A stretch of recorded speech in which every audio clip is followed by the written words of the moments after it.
This live presentation was produced in Ashland, Oregon by the Rogue Valley Metaphysical Library and Event Center.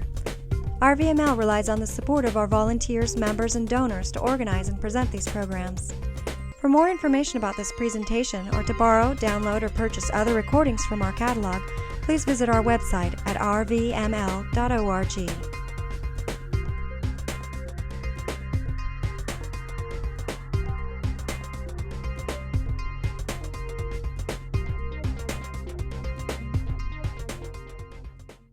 And I'm Dominic, and as the invitation tonight said, I bring presence and play.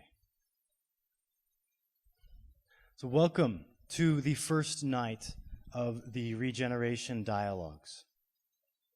This is a new beginning of a program that began a couple of years ago under the name of the Millennium Generation Discussion Series and was facilitated by J.L. Dragomir, who is here with us tonight.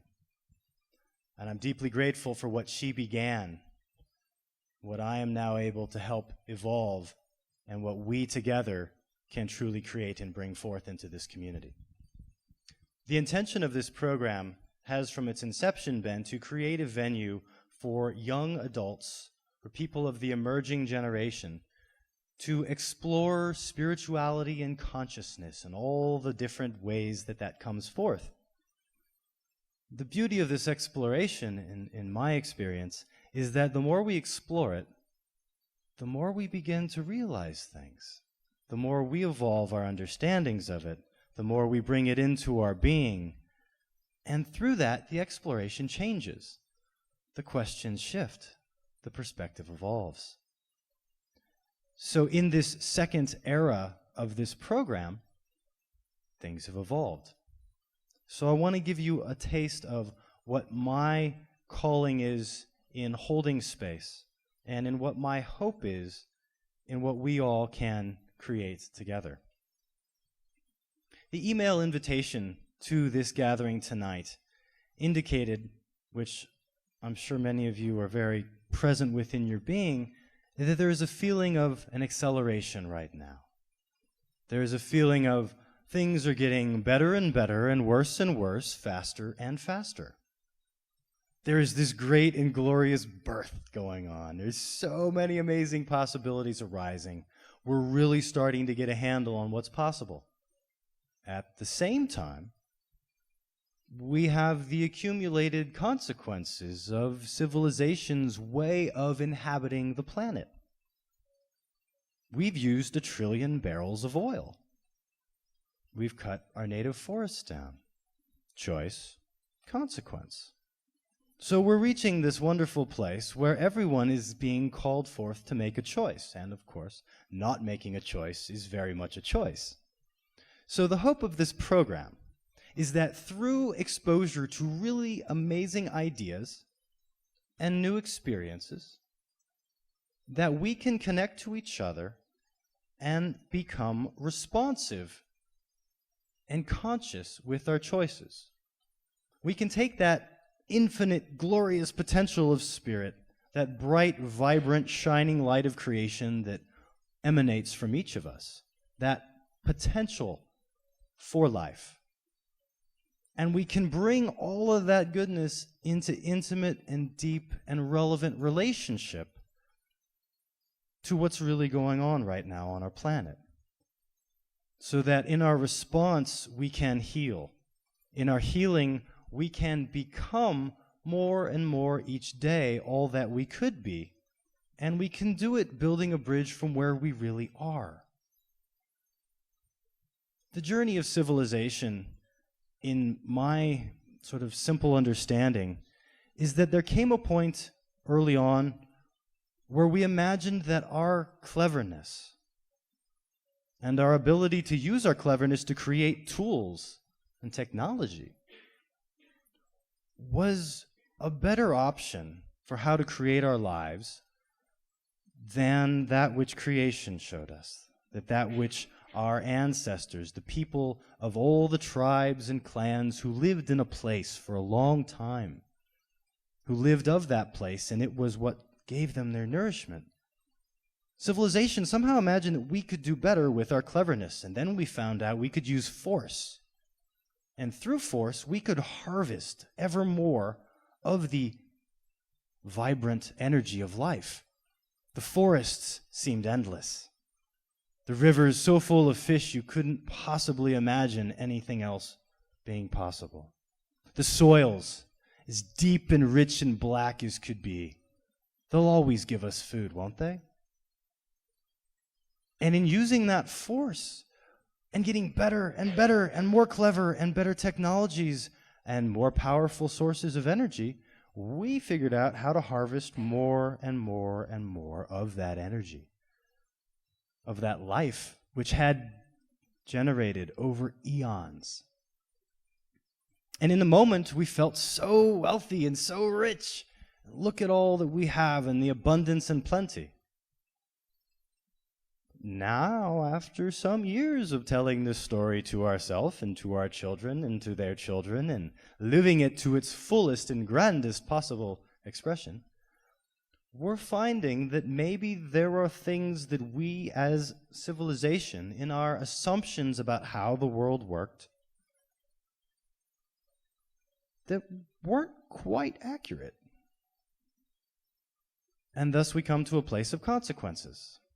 We come to an era in which we, as the generation that has chosen to come of age at this moment, find ourselves faced with an incredible crisis, maybe?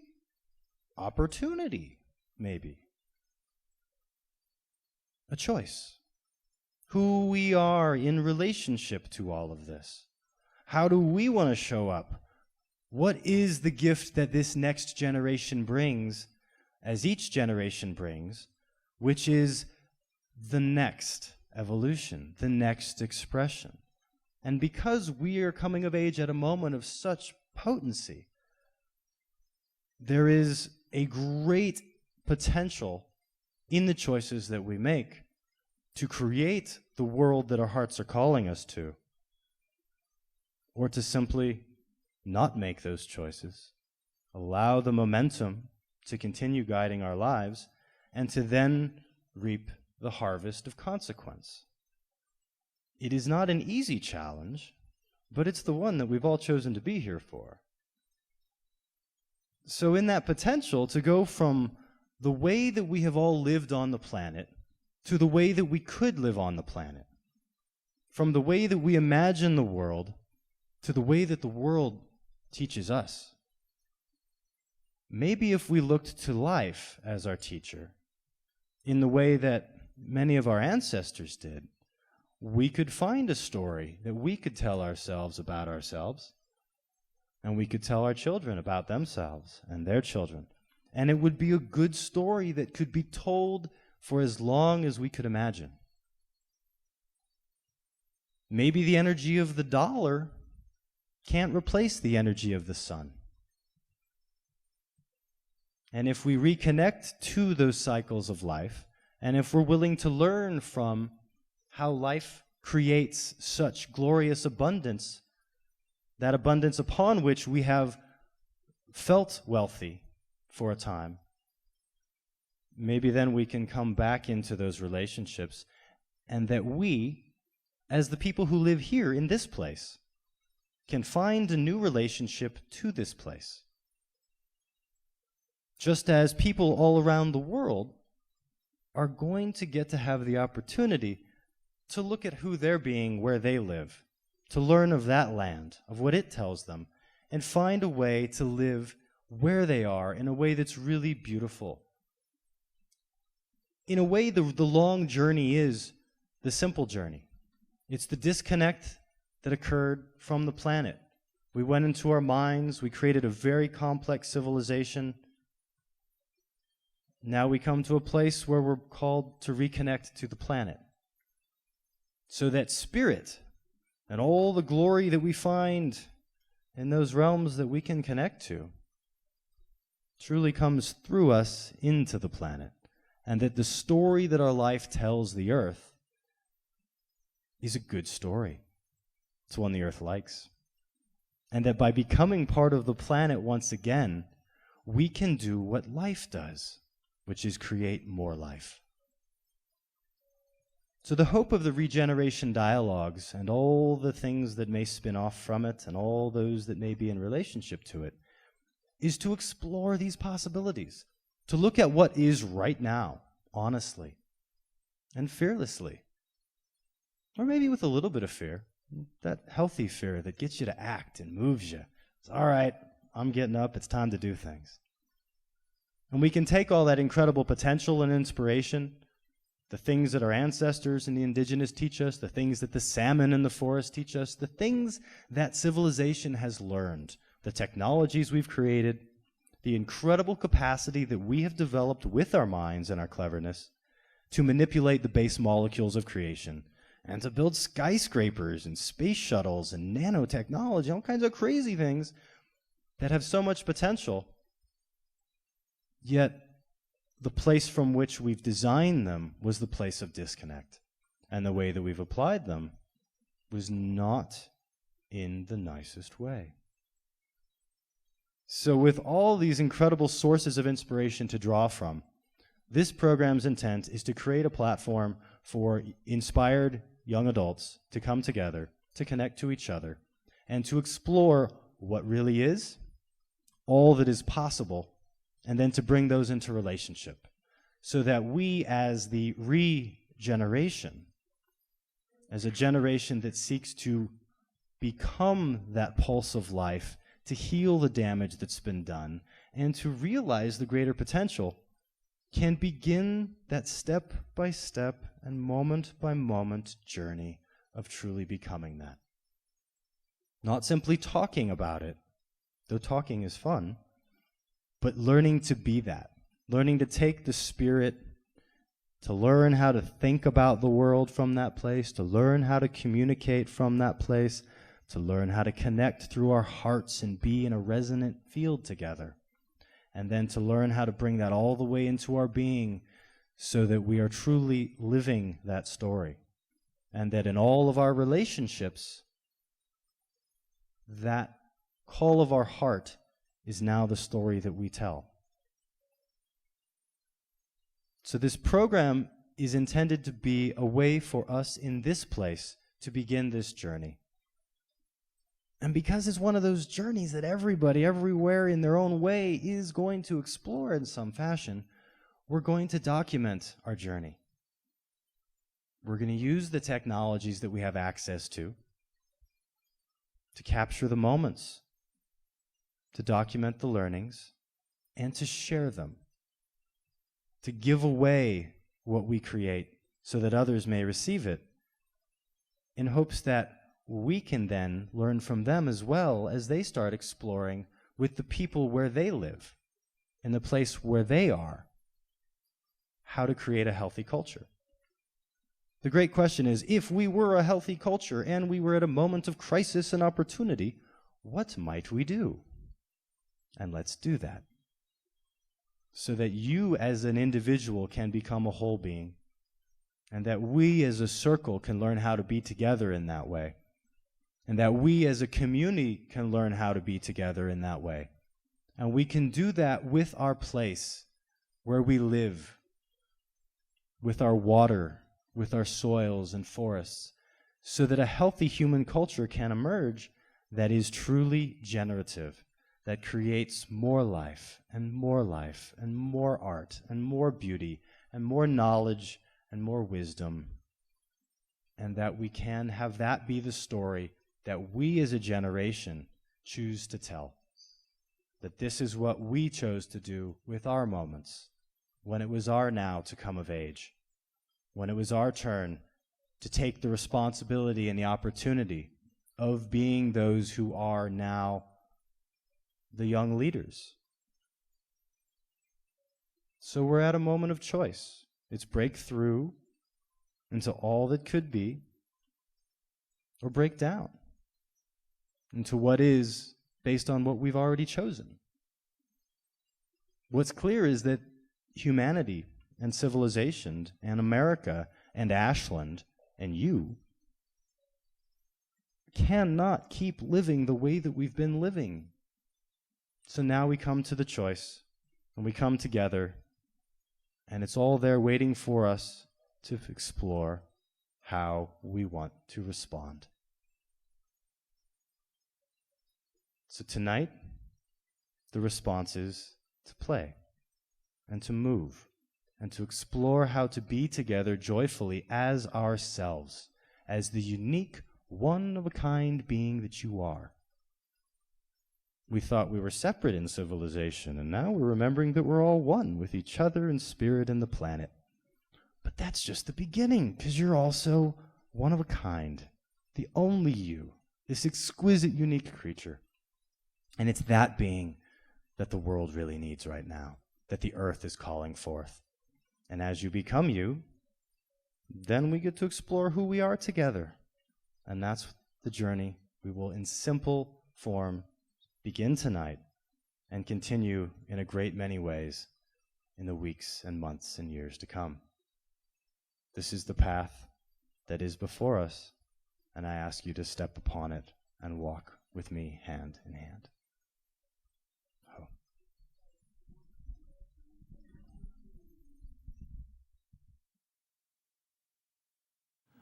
Welcome. Thank you so much for being here. I really appreciate seeing so many familiar faces as well as lots of new faces. This is a really special moment because it's a moment we get to share together. It's a moment we get to create together. And that, in its essence, is the point of the ReGeneration Dialogues, the program that I have been initiating with many lovely creatures through the Metaphysical Library. And it's the deeper purpose that I want to explore tonight, because this isn't intended to be, nor if I have my, if I get what I want, will it be a lecture? Will it be me speaking and you listening as an audience, polite and observant? It will be a shared experience. We will create it together. The quality of what happens will be determined in large measure by how you show up, not just by who I am up here. And this is the kind of energy that we're exploring with this program, and this is the kind of energy that I want to bring into this room tonight. Because for me, fundamentally, life is a series of experiences. It's about how I show up in the moment. It's about how we show up in the moment. It's about how fully you bring yourself and your gifts to the moment, and how we relate, and how we interact, and how we play, and if we enjoy ourselves, and if we can laugh at ourselves, and if we can bring our fullness into the moment. And that's what creates the possibilities for me. And as I've looked at and experienced my own life, the simplicity of life as experience and us creating experiences together has been an incredible gift for me that's helped me move through my own challenges, that's helped me understand the world that I live in, and has helped me then bring my gifts forward. And my hope is that in us tonight exploring this as a shared experience, we will all find something really special from this together. So if it's a shared experience, it means that it's not just me and it's not just you here, it's us together. So before I even get off into things, before I start doing stuff, what I want is for fundamentally us to connect and for you to connect. See, right now it's like rows of people sitting and facing me. And some of you might know the people next to you, but probably a lot of you don't. And some people just walked in and you're not really here yet entirely. So what I'd like is it for me to become not the focus for a moment, and for you to then focus on each other, and to look at the people next to you, connect with your eyes, say hello for a moment. Step back from the lecture and actually connect to the people around you. Now this requires a little bit of stepping out of comfort zones, stepping out of social norms, stepping out of the way we normally do things, and actually going, you know what? We're here together tonight.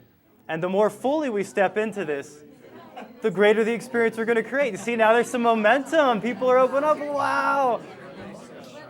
Beautiful. So take a minute to connect to each other. Excellent. Well, you guys have done phenomenally well at getting to know each other. So we could gradually wrap up the conversations and find your seats and bring attention back to us together. We're too busy talking about community. I know. Well, you're going to get more chances. If I have my way tonight, I will only be the focus for portions, and then you together will be the real juice of the experience. We don't need you. That's my ultimate desire, is to be unnecessary in this role. Then I will have fully accomplished it. So excellent. That's really beautiful to observe. And now, do you guys feel the difference in the space? Sure. Do you feel part of the experience now? Yeah. Excellent. Well, that's really what I want. Because for me, as a speaker, what I find is that I'm sort of like field generated. So I don't write speeches. I don't make it all up beforehand. It's not structured where I'm going to do this and this. It's you and I in this moment and all the things in this moment that create this moment. If you track all that. And that's a lot of what I want to play with, because this is a really amazing moment. It's a really intense moment. It's a really scary moment. There's a lot of things to really feel fear about. There's a lot of things to feel joyful about. And how to navigate that, how to be with that, how to respond to that. And with this program, in its narrower sense, how does the generation that is coming of age right now respond? Who do we become? How do we understand all this that's going on in a culture that hasn't really prepared us to respond? So I want to take a few steps back, and I want to use this opportunity here because I got the microphone on and the camera. So I want to tell you a little bit of my story, about how I got here. And then I want to take us into this moment here together and the program that's emerging that is, in a sense, part of my response to the world and what I really want to see. And then I want to turn it into us and look at what your responses are as a community, so that for those who are here, for us together, maybe we can really explore how we want to show up together, bringing ourselves and our gifts to this moment as part of a community, as part of a place on the earth, looking at how to be whole and healthy together. So we're taking a quick step back in time. So I was blessed to grow up in a relatively healthy expression of modern culture. I have good parents. They love each other. They're still married. I come from what I think may be the rarest thing in America, which is a really long line of good, healthy men. And I'm really honored to carry that lineage. And I want to just presence my grandfather, who is that line for me. His name was Leandro Allamano. I am Dominic Leandro Allamano. And because he was such a good grandfather to me, at an early age, I started looking at what I was seeing in the world, and I started to wonder if I would be able to offer the same things to my grandchildren someday that I received from him. The particular context for that was a lot of my childhood adventures were spent in the mountains of Northern California. I spent trout and steelhead fishing with my grandfather and my father and my brother. And though I grew up in Sacramento, in the state capital, in this big suburban realm, the linkages to life were very strong. So I was held in a good way, and that helped balance out the challenges that I experienced from growing up in Catholic school and being in an environment that, though it was pretty good for Catholic school, they succeeded in second grade at convincing me that I wasn't creative and that it was okay because not everybody was. And that landed in me in this really intense way. And other experiences landed in me that put this fear in me, that kind of put me inside. And I became really shy. Until life arrived and gave me some opportunities to step into my power. I had a 6th grade teacher that wasn't really a healthy teacher, and everybody could tell. She was a brand new teacher. And a couple weeks in, it felt off. And I took the bold step to leave the class, to leave the Catholic school and to go to public school. And I was the one that broke the field, that stepped through that. And I didn't realize what I was doing at the time, but it unleashed all these other people. It made it okay for them to do it. And out of the 34 people who started that year, only 8 finished it. So it was my first experience of being the one to step out of the norm, be willing to do that, and then to watch things change because of it, and to see consequences that were beneficial, to see opportunities arise because I was willing to do that.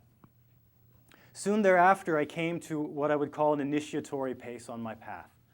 The week before I started 7th grade, my left kneecap dislocated. I was out at a driving range with my dad hitting golf balls, you know. Nice, simple, low impact on the microphone experiences. And all of a sudden, my kneecap's on the side of my leg, and I'm lying on the ground. And I had no idea this was even possible, and yet this happened, so apparently it's possible.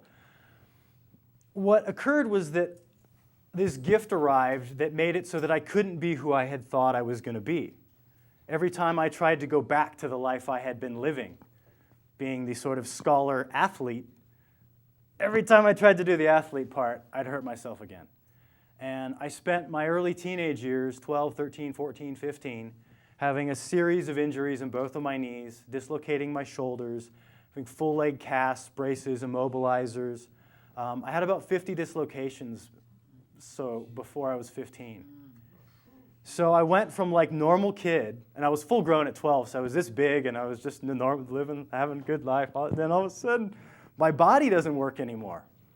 And every time I try to go back to doing what I know, my body doesn't work.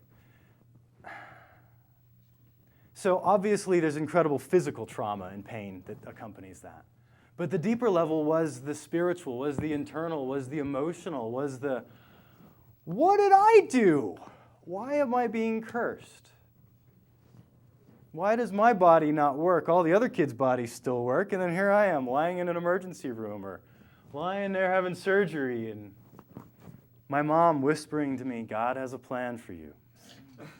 God has a plan for you. There's a purpose in this. There's a reason.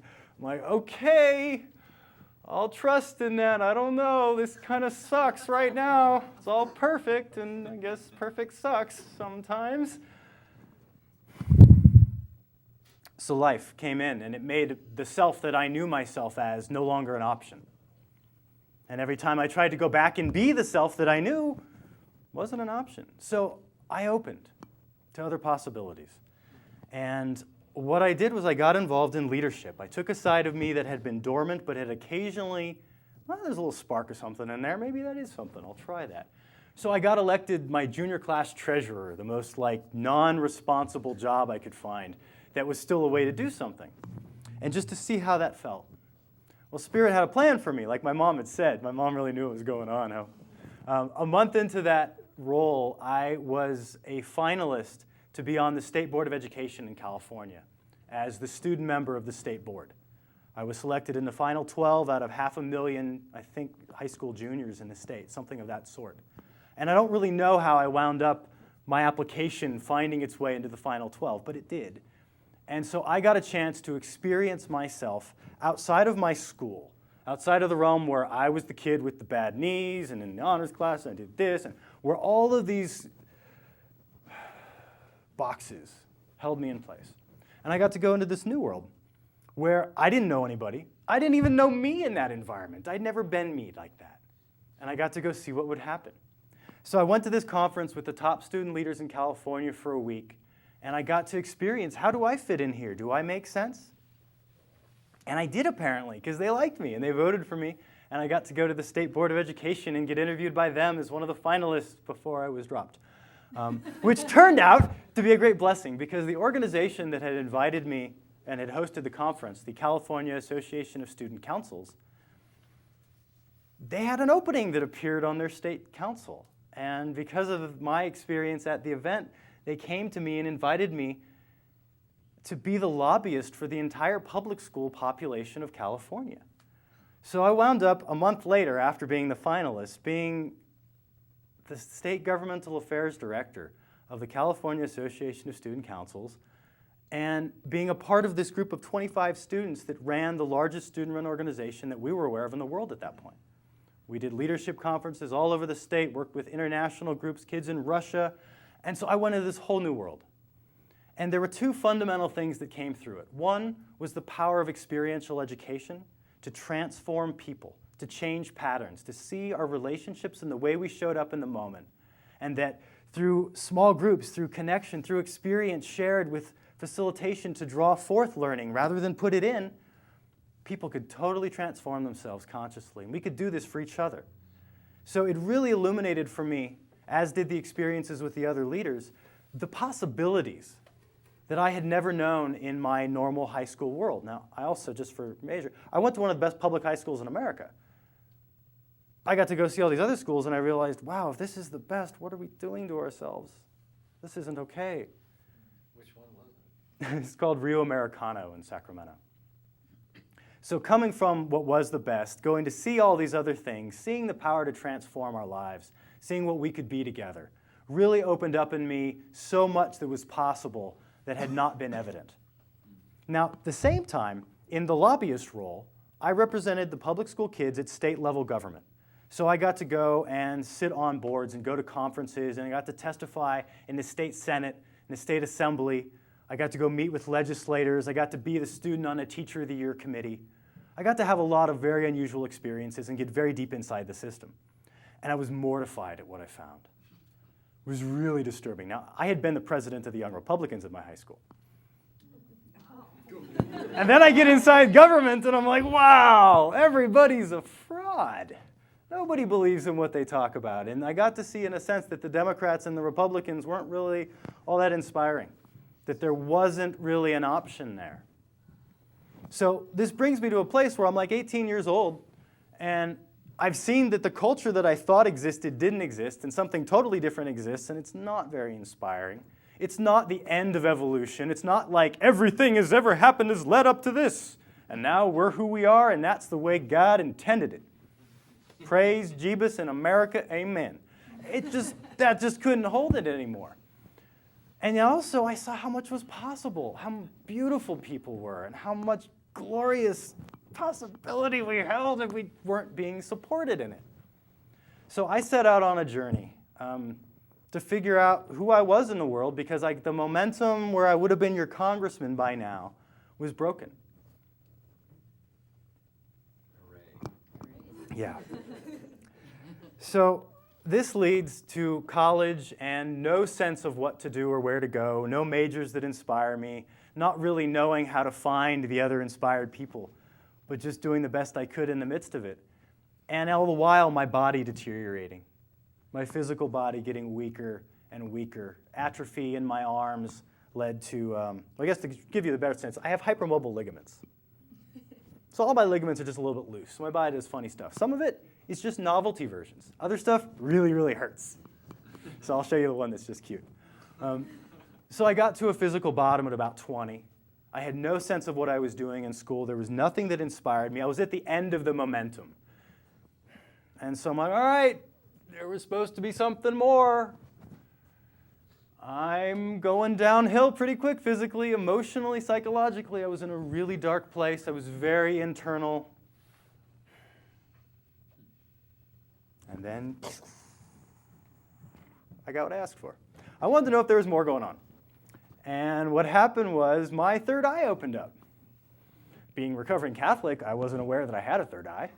And not having anyone in my life aware of these sorts of things, I essentially opened up into multidimensional realities without any support system, friends, peers, mentors, elders, teachers, nobody except myself to experience this with. Where basically I could see things all the time. I'd close my eyes and, whoa, I'm flying around the universe. That's pretty cool.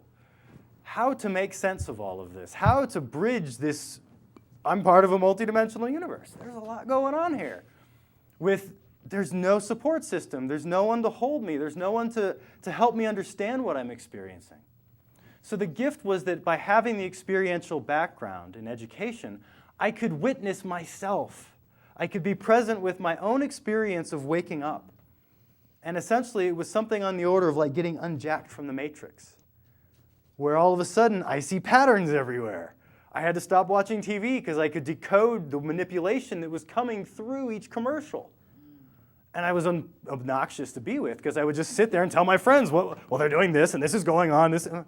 Okay. How do I be me in the world? So my own journey of exploration in that, of looking at how do I support myself because I'm not being supported, led me pretty quickly to come to a place of, if I'm not being supported, and if I'm waking up like this, I bet other people are waking up like this, and I bet they're not being supported, and that's just not going to work.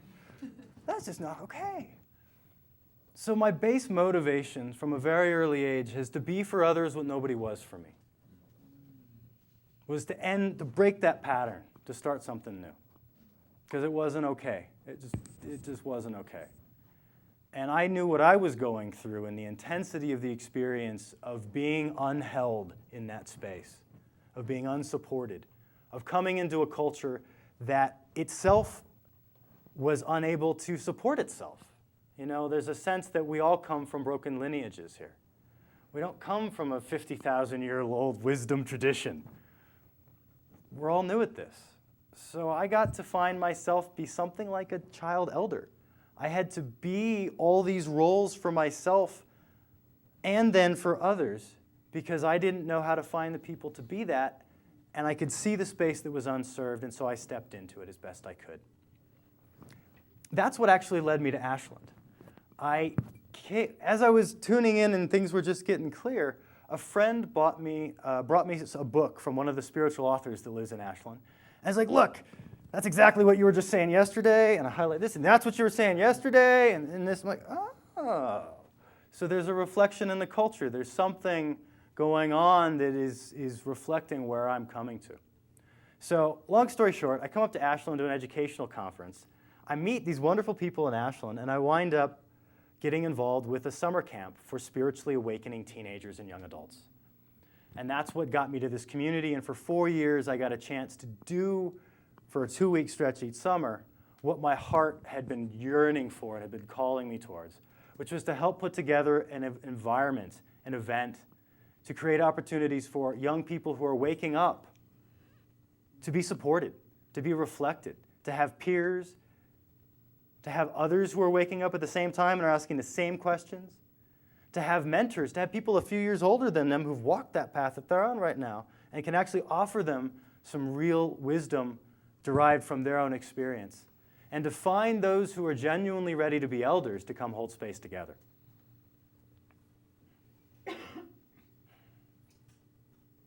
Now, in that, I found some of the deeper challenges our culture faces is there was no financial support for any of it. So we were working for free. I was lucky if I could get gas money from my facilitators to get them home after 2 weeks of facilitating all day. So some of the deeper patterns in the culture came forward to me that we weren't really ready to do this yet. We weren't aware of where we were, so we weren't able to get where we wanted to go and support ourselves in it. The next step in the journey was an event in Ashland that this gentleman, Bill Kauth, got me to come to, which was called In My Village. 4 years ago, Tej Steiner, with Bill's support, called together the community and said, hey, there's all these people that are conscious. We're all waking up, and we're all just kind of hanging out. So what if we came together and explored how we could connect to each other in ways that could maybe facilitate us actually starting to create a healthy culture in our communities? Obviously, this is the journey eventually that we're going to go on, so let's try. Let's do an experiment, see what happens. And a great deal of wisdom was derived from that experiment and from the experiences that it came through it. And some of the deeper challenges in the culture were brought to the surface. So in the last 4 years, one of my major emphases has been working with Tej on the heart circle, on a social structure that could help us take people that are waking up into themselves, that are conscious, that have self-selected to be somewhat present with their own experience of life, and look at how we can create a structure that's a healthy structure that can allow us to help each other bring that self through.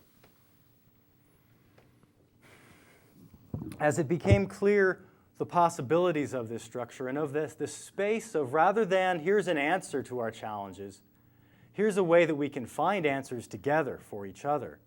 This empowering, this potentiating of space rather than determining what should happen. Rather than the, I know the way, follow me kind of leader, could we create environments where we could draw forth the gifts in everybody? Find yourself. Who are you? What is the exquisite, beautiful thing that you are? And then how do we bring those together and share in that? So in my journey, the other layer that's going on while Heart Circles is going on, and this is kind of where the magic parts of this really come in, is that I was traveling around music festivals and conferences and meeting inspired young adults who had their own version of my story. And it was their story, and there were common threads, and we're like, oh, there's something going on here. We're sharing in something that isn't reflected in the dominant culture, in the media. It hasn't been told to us as even possible, and yet here we are. We're experiencing this together. So over the last decade, I have been blessed to come into a relationship with a whole emerging network of incredibly inspired young visionaries who were able to hear their own voice, step out of the culture and the momentum and the assumptions and the roles and the expectations and all the things that we're supposed to do, and had that bravery to break the mold, take the scary unknown step, and start on a new path. Pull out the machete and start whacking away at all the overgrowth and see where the light might shine and see who else we'd find.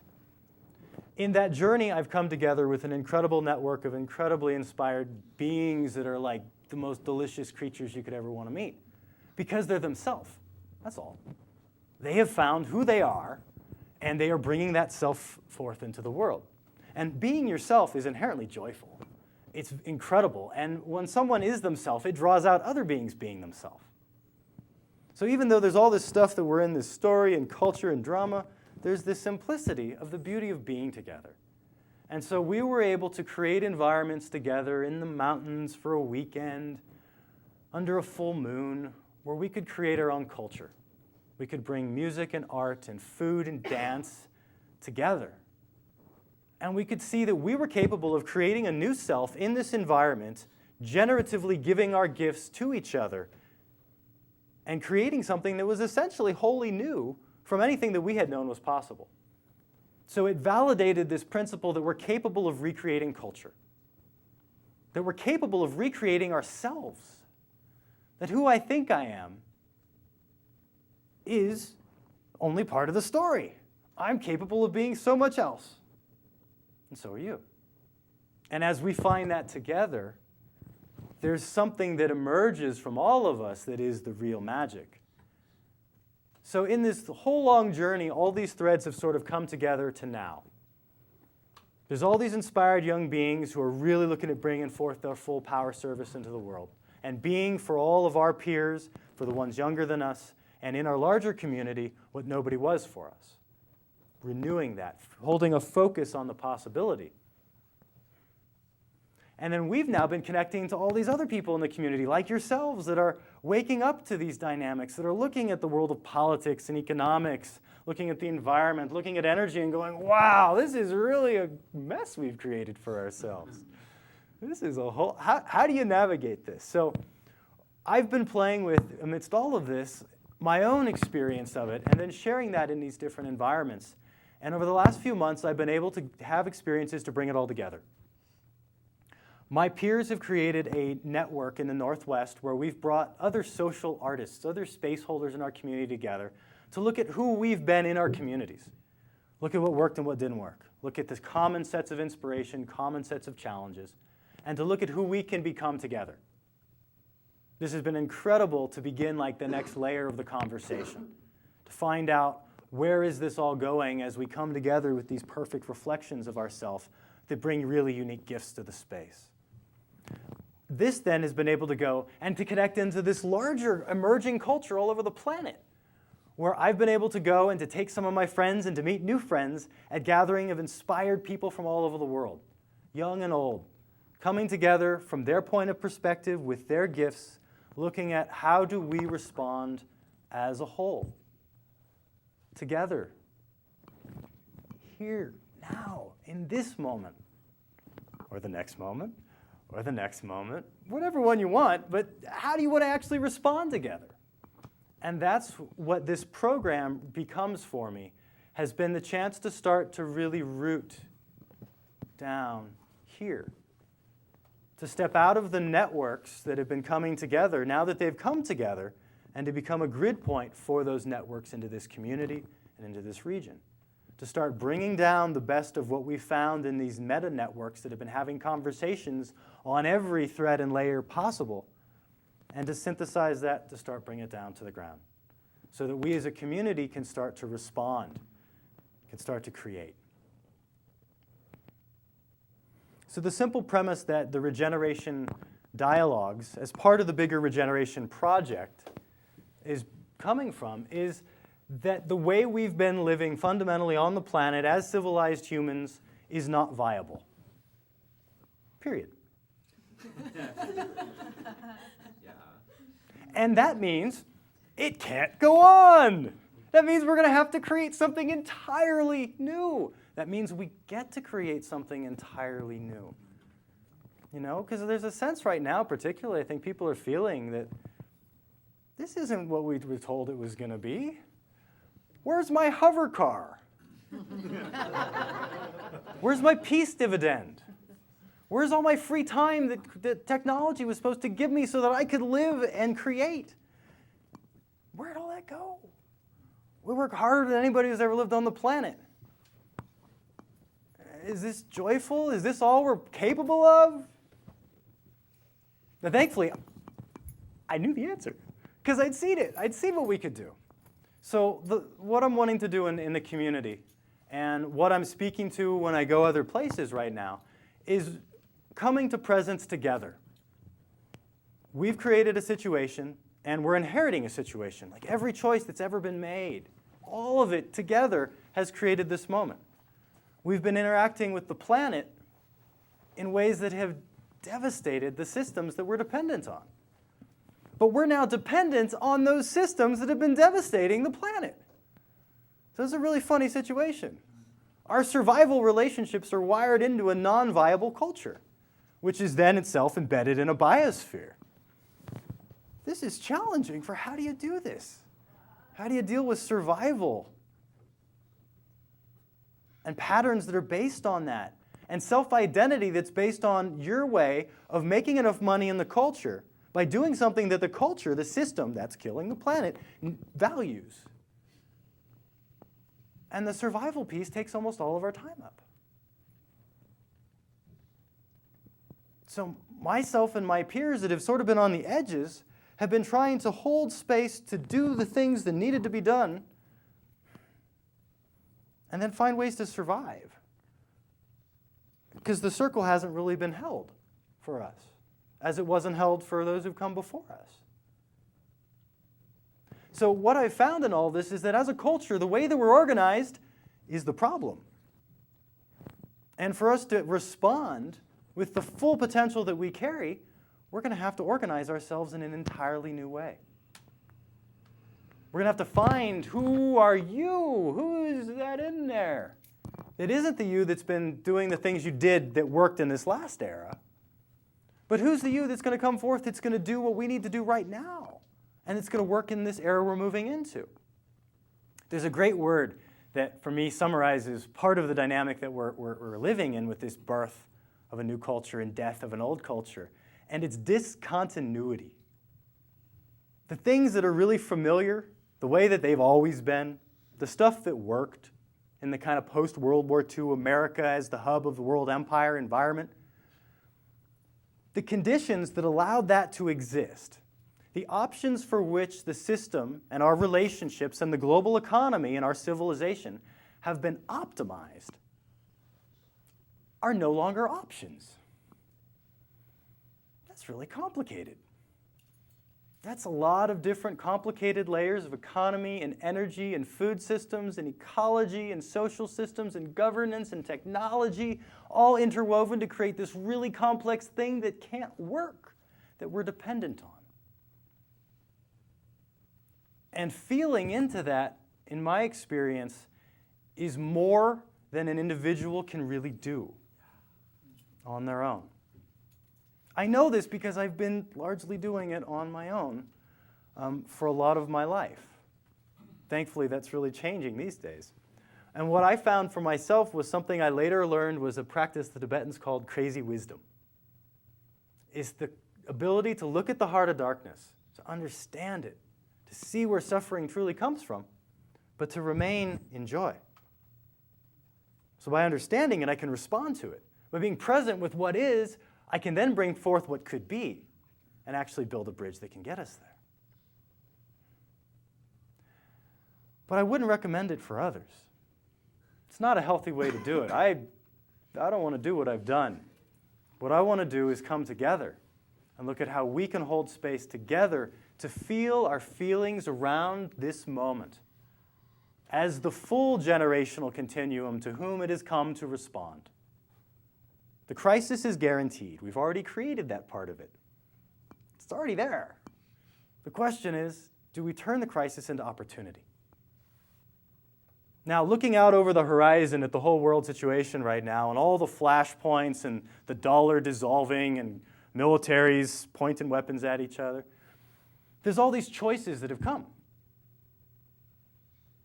And those choices made by people all over the planet, particularly our leadership, will in a sense set the stage, define the context of the era into which we all get to come forth and respond. Now, feeling into this, do you feel that the leadership at all levels of culture and government worldwide is capable in a very stressful situation where everything that they've known isn't working, of making really wise decisions, of letting go of their control, of letting go of their favored relationships, their little gravy trains, and being open to creating something wholly new together with the planet? So then if we're going to rely on that sort of, somebody's going to save us, somebody's going to do it for us, I don't know how well that's going to work. And I'm not willing to bet my grandchildren on it. So what the ReGeneration Project is, and what this night is, and what everything I'm going to be doing with the foreseeable future of my life is looking at how we here in this place become part of this place again. People lived here as part of this land, just like people lived in other places as part of that land. And when you live as part of a place, when your relationships are, yourself is the land in the water, which is true whether we acknowledge it or not from our little mental selves, on a biological level, we're all each other. We're part of this watershed. So can we make choices that are in the interests of that version of ourself? Not just my little mental self, but that real self. There were tens of thousands of cultures that existed on this planet, and every people in that place found a way to live that worked. And by worked, I mean you could do it for 5,000 generations. Because when you live intimate with a place and you live out of balance, you have consequences. There's feedback loops that instantaneously pretty much will bring about the consequences of your imbalanced choices. We've had the intermediation of civilization. So we have been, particularly as Americans, we haven't really got the consequences of our choices. We've received the benefits while the planet and the peoples of the planet have had the consequences. As empire leaves America, America being the host, like a parasite in a body rather than the empire itself, we as Americans may begin to and are beginning to experience consequences that we have been protected from. So how do we do that together? We know that they're coming. They're already here. We know that things are liable to get much more complicated, and probably accelerate. You know, the river's moving quick these days. So how do we do that? How do we come together and respond, not as individuals, but as a community, as each other? How do we come together and start to hold focus on the possibilities? Because what I'm aware of in looking at this for the last 10 years and studying every layer of geopolitics and history and economics and energy and small group dynamics and big group dynamics and cultural patterns, this is really complicated. And I don't know what to do.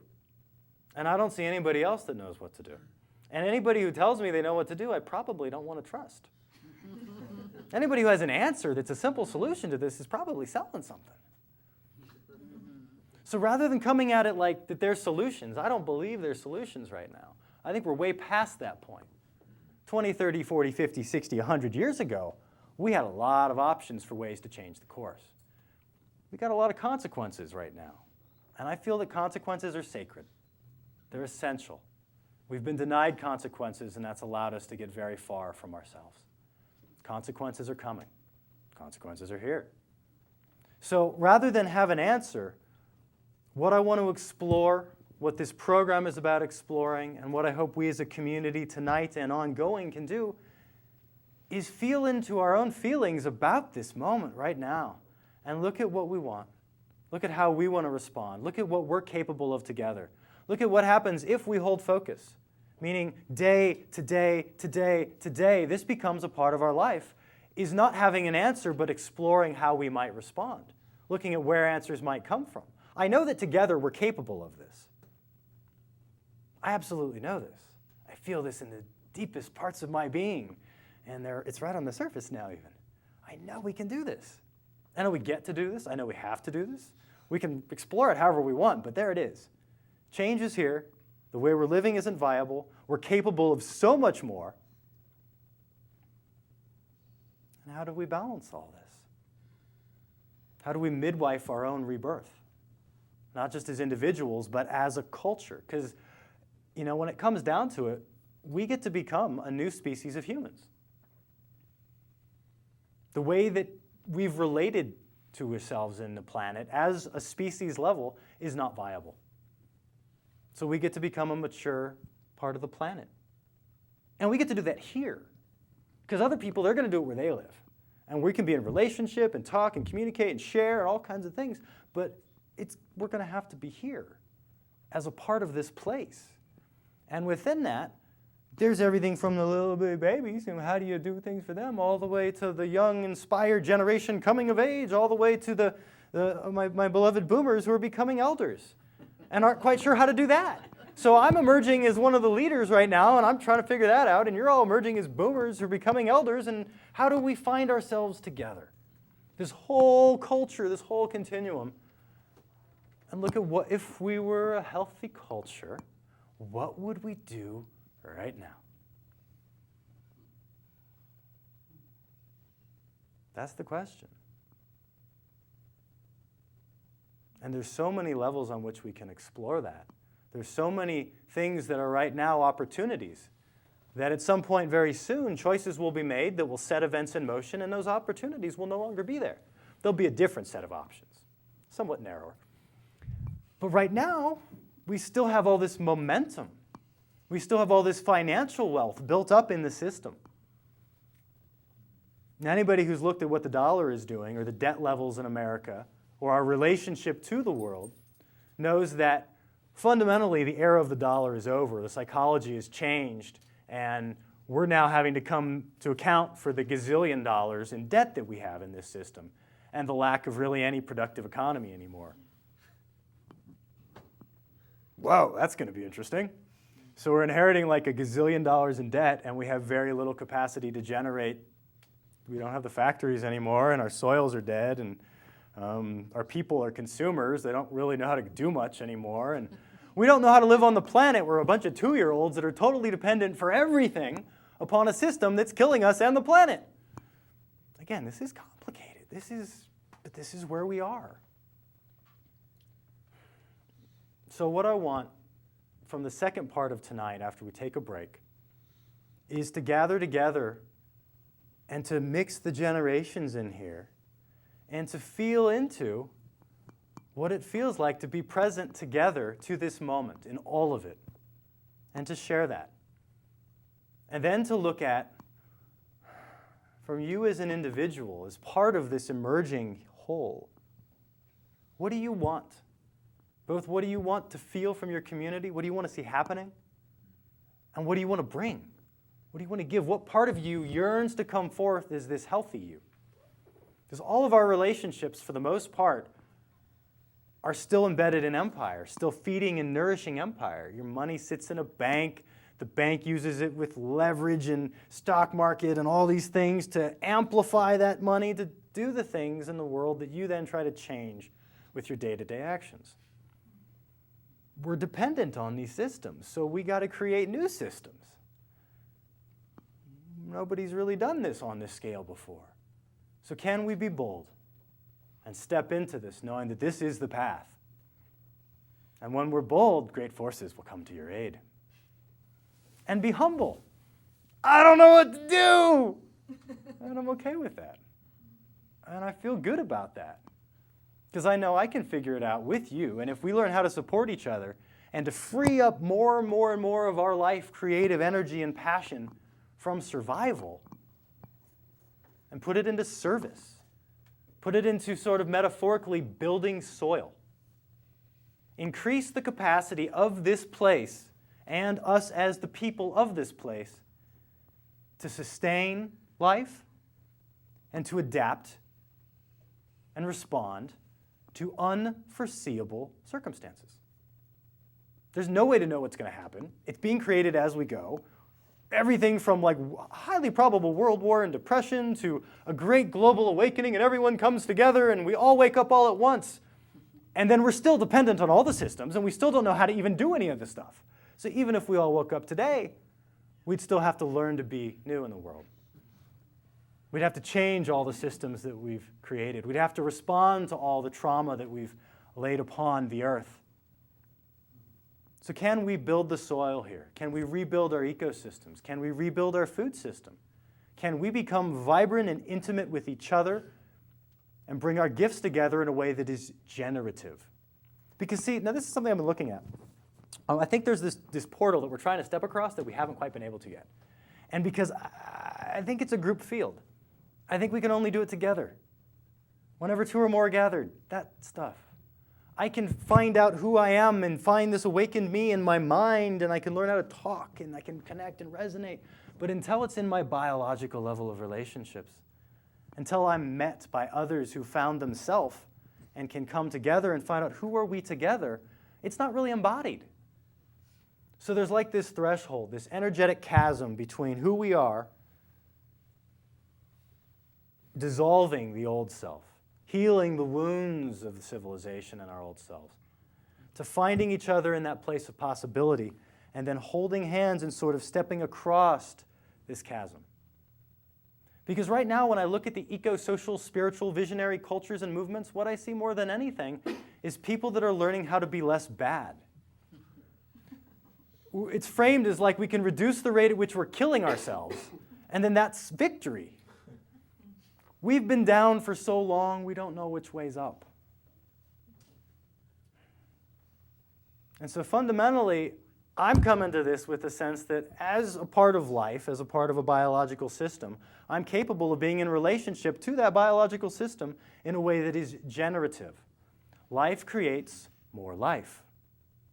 Life creates more life. Each being in relationship, more soil. Bigger trees, more life and vitality and vibrancy. So we can bring ourselves together in that way into this place. And then we can take all this spiritual energy that we've been exploring and playing with, and we can become vibrant. We can become energetically beyond that which we knew possible, because we're going to kind of get to re-infuse these energies and systems in our community with that fullness. We can become more than we've ever known we were capable of, because we're in relationship to each other, because we're part of a place. And so then whatever happens, whatever the 6.5 billion humans all co-creating experience here together choose, we get to choose here. We get to respond in each moment together. And in that, we're capable of thriving in the midst of anything. Relative to what may be going on in other places, we can be doing beautifully because here we are together. It's the Hopi prophecy, you know, the river is moving fast and don't try to hold on or your shoulder will get ripped out the socket. And, you know, look around and celebrate those who have chosen to be here together now. It's a sacred moment, if we want it to be. It's a beautiful future if we create that now. If we allow the momentum to go where it's going, we will wind up where we've been headed.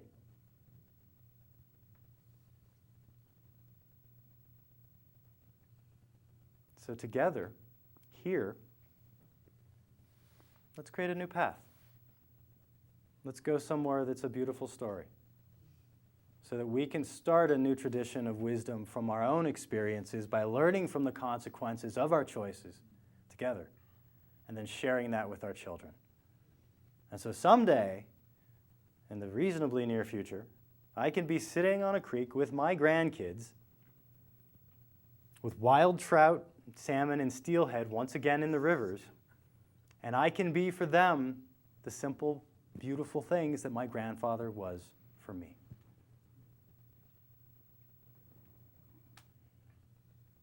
Thank you part 1 is complete.